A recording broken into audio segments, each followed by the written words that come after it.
Good afternoon, students. Welcome to Sanskar Valley Academy. Students, today we are going to learn chapter 2, operating system. Okay. In operating system, as we all know that operating system is very important for our computer. Okay.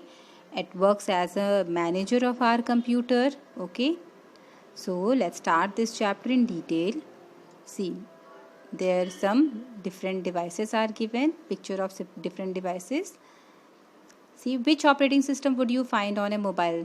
सी अब हम लोग अलग अलग system में अलग अलग तरह के ऑपरेटिंग सिस्टम को अक्सर देखते आए हैं. ठीक है, जैसे कि अब मोबाइल में हमें कौन सा ऑपरेटिंग सिस्टम देखने को मिलता है, या फिर डेस्कटॉप कंप्यूटर्स में हम लोग कौन से ऑपरेटिंग सिस्टम्स को अक्सर देखते हैं, और टैबलेट्स में किस तरह के होते हैं, या फिर कोई वीडियो गेम में. तो इन शॉर्ट हर जगह पे कोई ना कोई ऑपरेटिंग सिस्टम इंस्टॉल्ड होता है और उसी के थ्रू हम लोग अपना वर्क कर पाते हैं. ठीक है, for example in mobile always हम देखते हैं क्या एंड्रॉयड ऑपरेटिंग सिस्टम अवेलेबल होता है.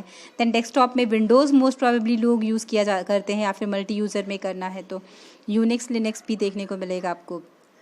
ठीक है, टैबलेट में हम लोग विंडोज़ 8 जो कि टच बेस्ड है तो लोग इसको बहुत प्रेफर करते हैं, विंडोज़ 10 प्रेफर करते हैं. ठीक है, तो इस तरह के डिफरेंट ऑपरेटिंग सिस्टम है. लोग अपने ज़्यादा करके मतलब जो ज़्यादा फेमस होता है वो हिसाब से हमें देखने को मिलता है. ठीक है, so an operating system is a set of exactly what is operating system. होता क्या है ये? तो it is a set of programs that manage computer hardware resources and provide common services for application software. तो operating system is the most important type of software in a computer system. A user can not run an application program on the computer without an operating system. ठीक है, सी अब ये जो operating system होते हैं ये और कुछ नहीं होते, ये भी क्या होते हैं सेट ऑफ प्रोग्राम्स के थ्रू बनाए जाते हैं. ठीक है, जो कि क्या काम करता है, हार्डवेयर और जो हमारे एप्लीकेशंस होते हैं उनको मैनेज करने का, उनको लिंकअप करने का.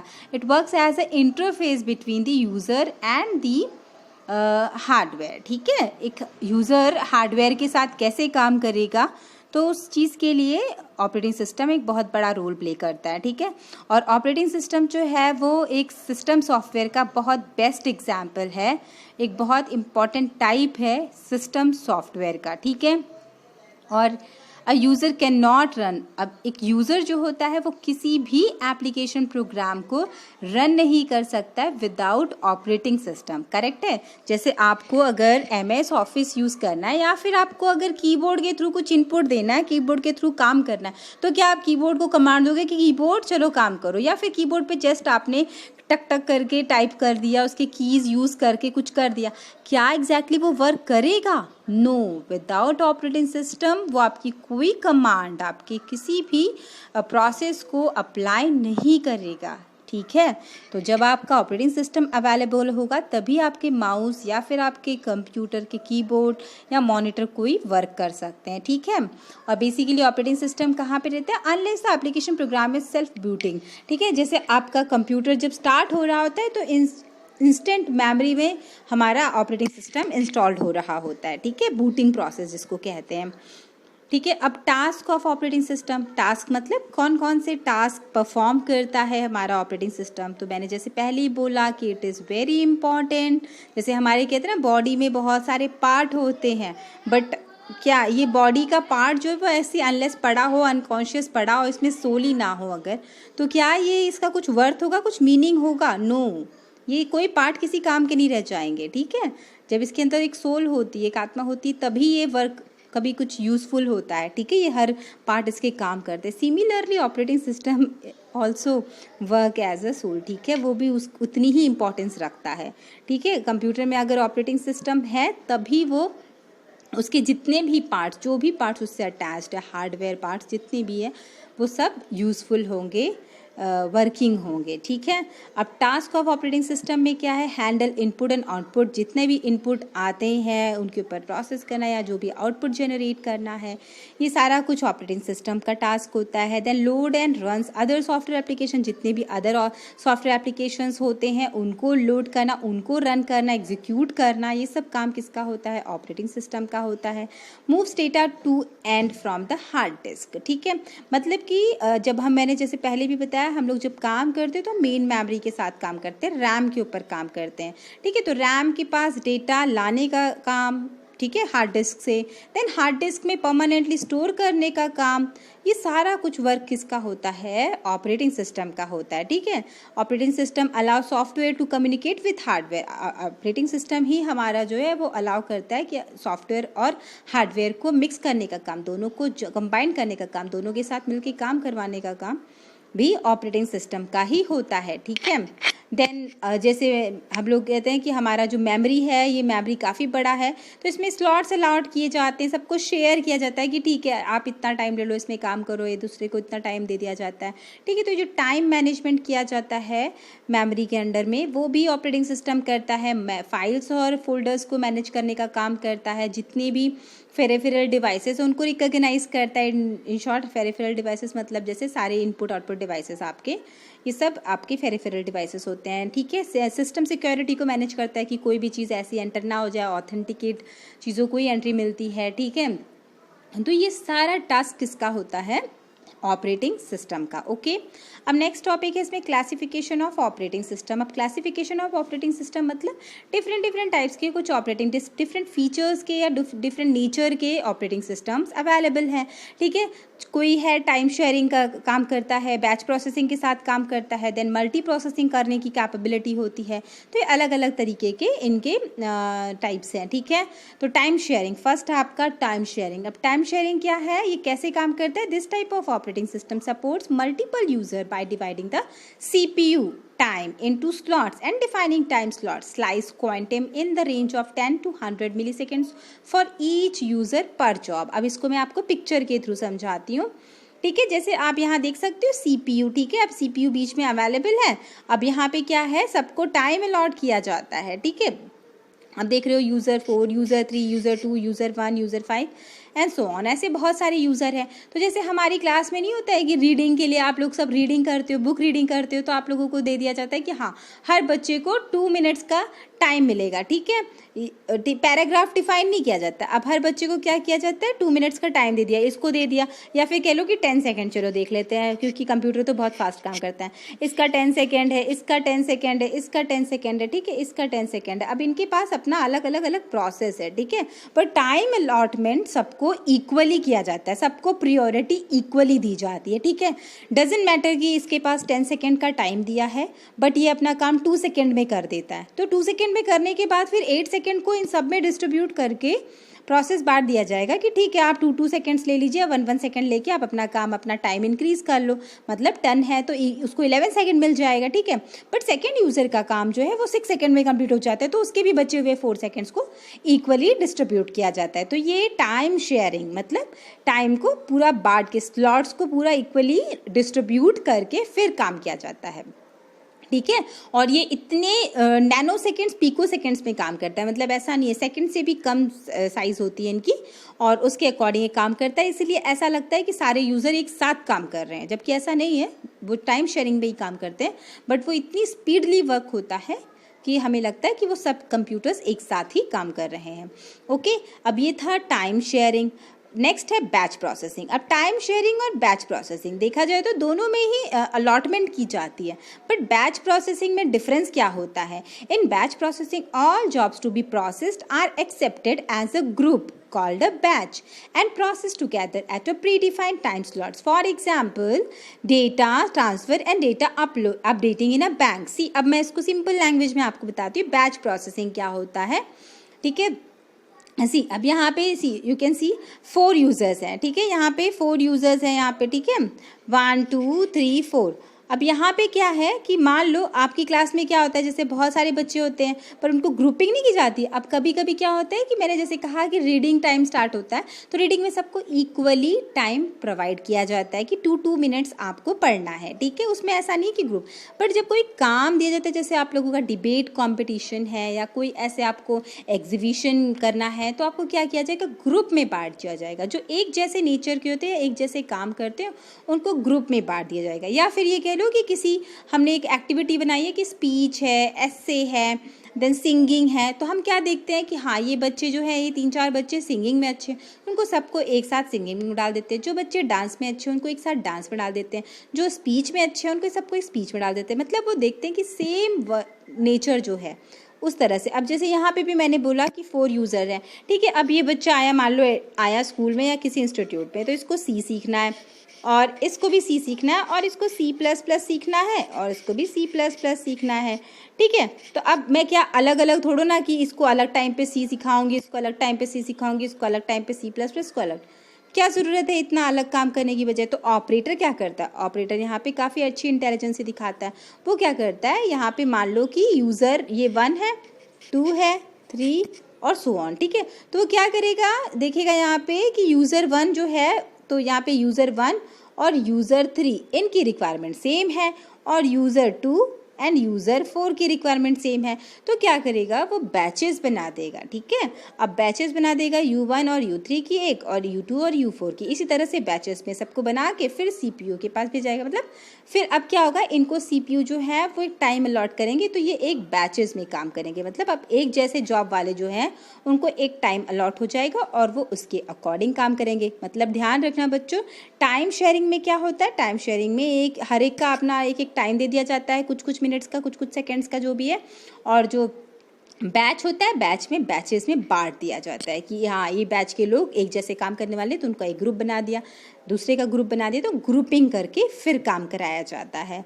ओके, क्लियर है यहाँ तक। नेक्स्ट है मल्टी प्रोसेसिंग। अब मल्टी प्रोसेसिंग का मतलब होता है दिस टाइप ऑफ प्रोसेस, या फिर ये कह लो कि more than 1 CPU at a time, ठीक है। मल्टी प्रोसेसिंग में क्या होता है, this type of an operating system supports more than 1 CPU, मतलब एक से कहीं ज़्यादा CPU को ये सपोर्ट करते हैं at a time, increasing the processing speed. Processing speed को बढ़ाने के लिए वो एक साथ कई सारे CPU को काम करने के लिए सपोर्ट करते हैं, समझ गए। जैसे कि अगर मैं ये कहूँगी यहाँ पे कि मान लो मेमोरी है, ठीक है, ये मेमोरी है, तो ये मेमोरी को अटैच कर दिया जाएगा। यहाँ पे क्या होगा, CPU1, CPU2, CPU3, CPU4।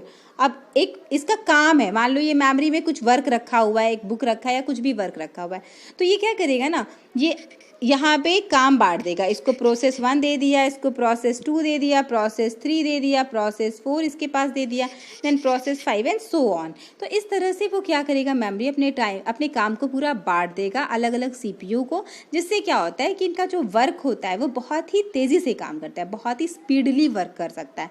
जो भी अपलोडिंग है या अपडेशन है, ये बहुत ही तेज़ी से काम कर पाता है, ठीक है। बेसिकली ये जब बहुत कॉम्प्लिकेटेड वर्क होता है या फिर बहुत ज़्यादा, मतलब बहुत ज़्यादा डेटा होता है, बहुत ज़्यादा काम करना होता है, तब इस तरह से किया जाता है। हम भी ऐसे करते हैं जनरली, उसी तरह से हमारा कंप्यूटर भी काम करवाता है, ठीक है। अब इसमें 2 डिफरेंट टाइप्स होते हैं, एक होता है सिमेट्रिक मल्टी प्रोसेसर और दूसरा होता है असिमेट्रिक मल्टी प्रोसेसर, ठीक है। तो सिमेट्रिक और असिमेट्रिक प्रोसेसर में सिर्फ इतना डिफरेंस है कि सिमेट्रिक में, जैसे मैंने आपको अभी 4 CPU शो किए थे, तो जैसे क्लास में होता है ना कि पूरी क्लास अपने आप को अपना काम करेगी, हैंडल करेगी, कोई किसी का डिस्टर्बेंस नहीं, सब अपना अपना काम करे, सबको बराबर प्रायोरिटी है, सब इक्वल इंपॉर्टेंस रखते हैं, ठीक है। तो वो सब अपना अपना, कोई उन्हें कमांड नहीं करेगा, अपना जो काम मिल गया अपना काम वो करते जा रहे हैं, ठीक है। पर जो असिमेट्रिक होता है, असिमेट्रिक में क्या होता है, जैसे क्लास में एक मॉनिटर नहीं फिक्स कर दिया जाता, वैसे ही इतने सारे जो CPU, अभी मैंने पिक्चर बनाया था कि इतने सारे CPU में क्या किया जाता है, 1 मिनट यहाँ पे पिक्चर बना होगा, यस। तो CPU में क्या किया जाता है, जैसे यहाँ पे CPU1, CPU2, मैंने तो 4 CPU लगा के बनाया था, ठीक है। तो यहाँ पे क्या होता है कि अब यहाँ पे असिमेट्रिक में सिर्फ डिफरेंस ये होगा कि असिमेट्रिक में एक मॉनिटर क्लास में अटॉन कर दिया जाए, मतलब इतने सारे जो CPU थे उसी में एक को थोड़ा सा प्रायोरिटी बढ़ा के दे दिया जाएगा और वो क्या करेगा, वो अब इन पे कमांड करेगा, जो अदर CPU है वो उनको कमांड देगा कि हाँ आपको इस तरह से काम करना है, ठीक है। तो सिमेट्रिक और असिमेट्रिक में और ज़्यादा डिटेल नहीं जाऊँगी बिकॉज है ही नहीं आपको, बट फिर भी मैंने आपके थोड़ा नॉलेज के लिए बता दिया है, ठीक है। तो आपको सिर्फ इतना ध्यान रखना है, मल्टी प्रोसेसर ऑपरेटिंग सिस्टम के 2 टाइप्स होते हैं, सिमेट्रिक एंड असिमेट्रिक। सिमेट्रिक में एक CPU किसी सब बराबर होते हैं, इक्वल होते हैं, किसी की कोई अलग इंपॉर्टेंस नहीं होती है, एंड असिमेट्रिक में एक को थोड़ा सा ज़्यादा इंपॉर्टेंस दिया जाता है कमांड करने के लिए, ठीक है।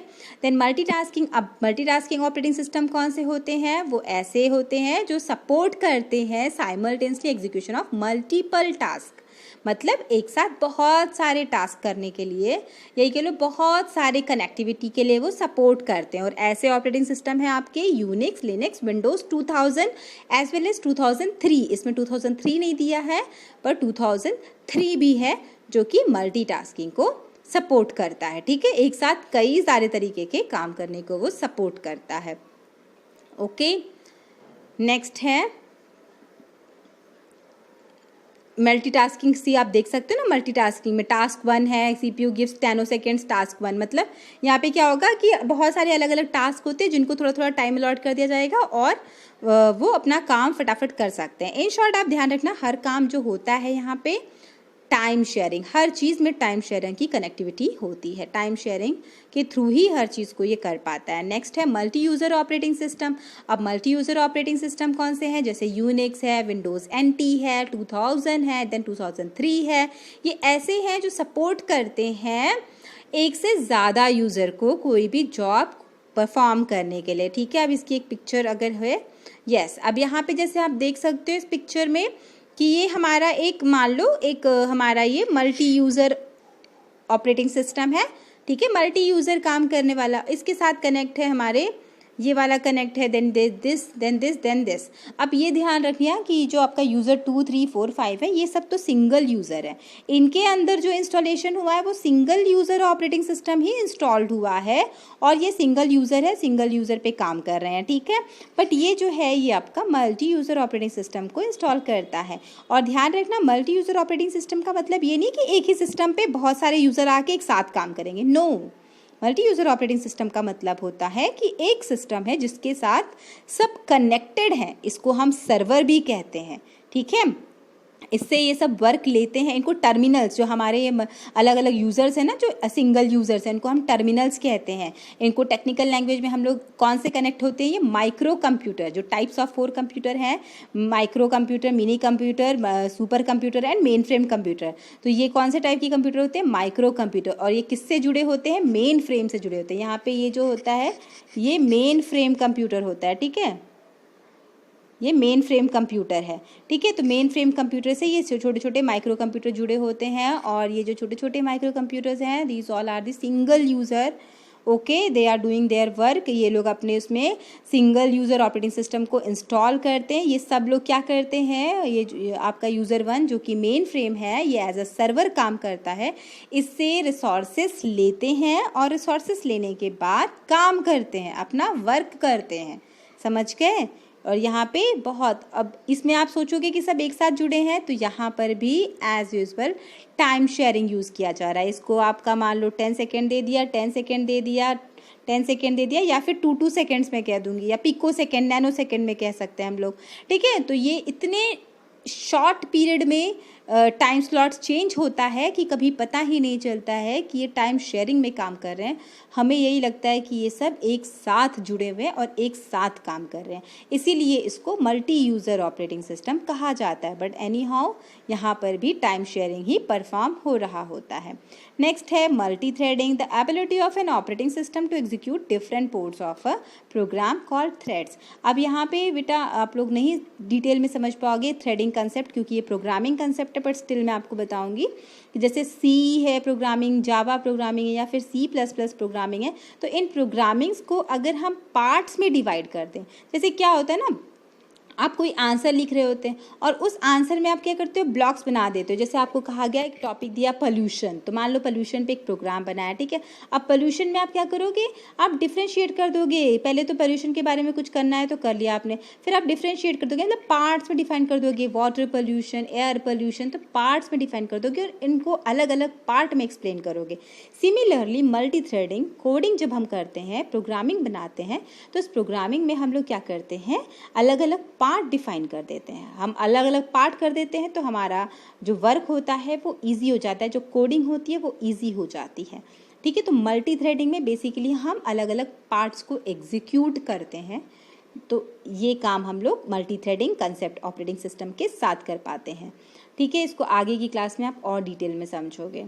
देन लास्ट है रियल टाइम। अब रियल टाइम ऑपरेटिंग सिस्टम वो ऑपरेटिंग सिस्टम होते हैं जो रियल टाइम बेस्ड बनाते हैं या बनाए जाते हैं, जैसे कि ऐसे ऑपरेटिंग सिस्टम है जो कि बहुत ही यूज़फुल है जब हमें कुछ क्विक रिस्पांस की ज़रूरत पड़ती है, ठीक है, फटाफट हमारा चेक होना चाहिए, रिस्पांस मिलना चाहिए। ऐसी जगहों पे हम लोग रियल टाइम, जिसको कि रियल टाइम OS कहते हैं, RTOS भी कहा जाता है, ठीक है। और बेसिकली इसको हम सबसे ज़्यादा यूज़ करते हैं जैसे मिसाइल सिस्टम बनाना है या फिर लॉन्च करना है, देन हॉस्पिटल्स वगैरह में भी डायग्नोस्ट करने के लिए यूज़ किया जाता है, रोबोटिक में इसका यूज़ किया जाता है, इंडस्ट्रीज़ बड़ी जो होती है वहाँ यूज़ किया जाता है। इन शॉर्ट अगर मैं कहूँगी तो ज़्यादातर इस टाइप के ऑपरेटिंग सिस्टम को नासा में यूज़ किया जाता है या फिर साइंटिफिक इंजीनियरिंग सेक्शन में यूज़ किया जाता है, ऐसे ऑर्गेनाइजेशन में यूज़ किया जाता है, बिकॉज वहाँ पे हमें इंस्टेंट रिस्पॉन्स की ज़रूरत होती है। So these all are the classification of operating system. I hope आप लोगों को अच्छे से समझ में आया होगा यहाँ तक।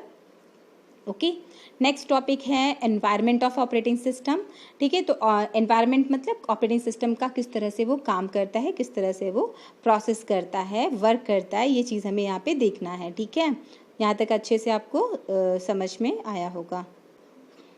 ओके स्टूडेंट्स, तो आपका जो ऑपरेटिंग एनवायरनमेंट है इसको हम लोग वीडियो के नेक्स्ट पार्ट में कवर करेंगे। ठीक है, बिकॉज अगर पूरा वीडियो एक साथ बनाएंगे तो काफ़ी लेंदी हो जाएगा, तो आई थिंक आप लोगों को समझने में दिक्कत होगी। Okay students, so we will continue this chapter in next video session.